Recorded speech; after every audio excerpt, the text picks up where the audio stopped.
probably the most simplest way to do an HDR photograph. So here we have a nice landscape with horses and a house there. But you can see here, if I get the landscape properly exposed, you can see the foreground fine right now. But the problem is the sky is completely white and our camera can't capture that dynamic range. So what we have to do is underexpose the image so we can see the sky. Now the sky looks all good, but the foreground is completely dark. So you can see that there's a tremendous difference here. So how do we get around this problem? Well, the way we get around this problem is by taking two pictures. By taking one picture exposed for the sky and one picture exposed for the foreground. So here's my camera. What you want to do is select the spot metering for your metering mode. Now what this will do is whenever you look through the viewfinder, ew, that's a lot of scuzz on there. Let me fix the focusing point so you can see through the viewfinder. Basically what spot metering is, it's a type of metering mode that when you're looking through the viewfinder, you can see that there's a little box, a little focusing point that you would usually use to tell your camera where you want to focus.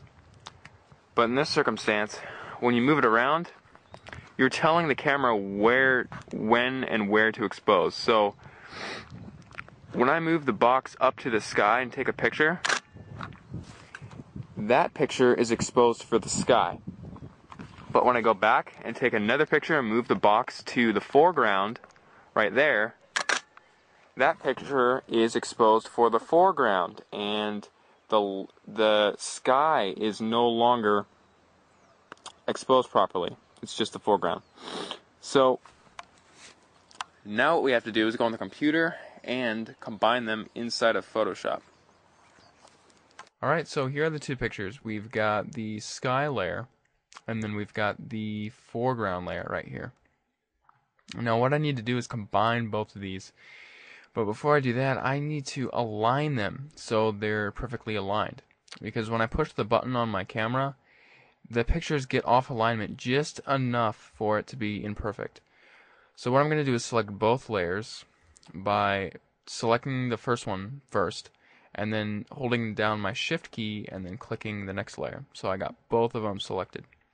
Now I'm going to go to Edit, Auto Align Layers. I'm going to click that, leave it on auto, and then click OK.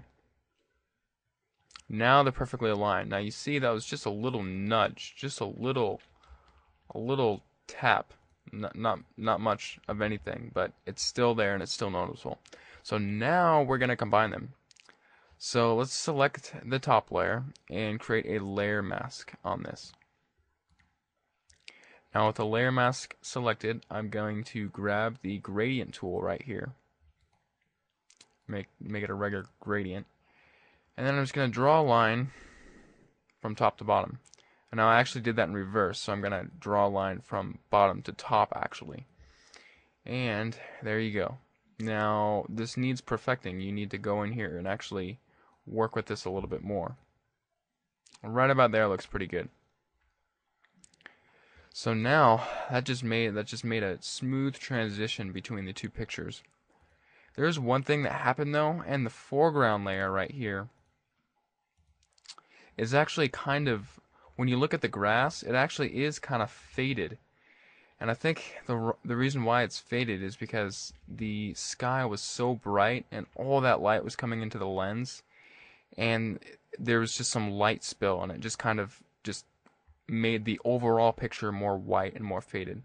So what I'm going to do is select the foreground layer right here, and then I'm going to click Auto Contrast. That just fixed that little issue that was happening. Alright, so now what I'm going to do is fine tune the sky a little bit more.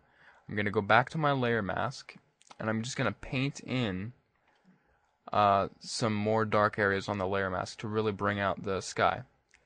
So I'm going to be using a huge brush, and my opacity is going to be very low.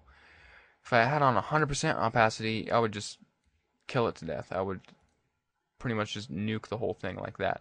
And you may like that look. That might look good just right there, and you might be satisfied.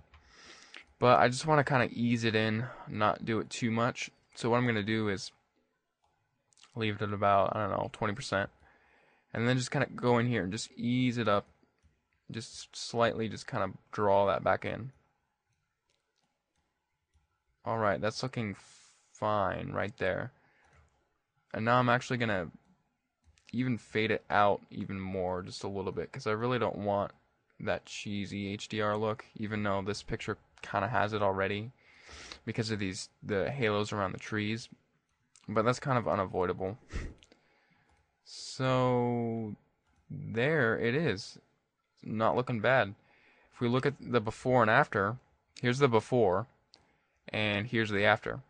So it's a pretty significant change, and you don't even have to have any HDR software. You don't have to use the CS5 HDR method. You can just take one picture of the sky, one picture of the foreground, and combine them just like that using layer masks.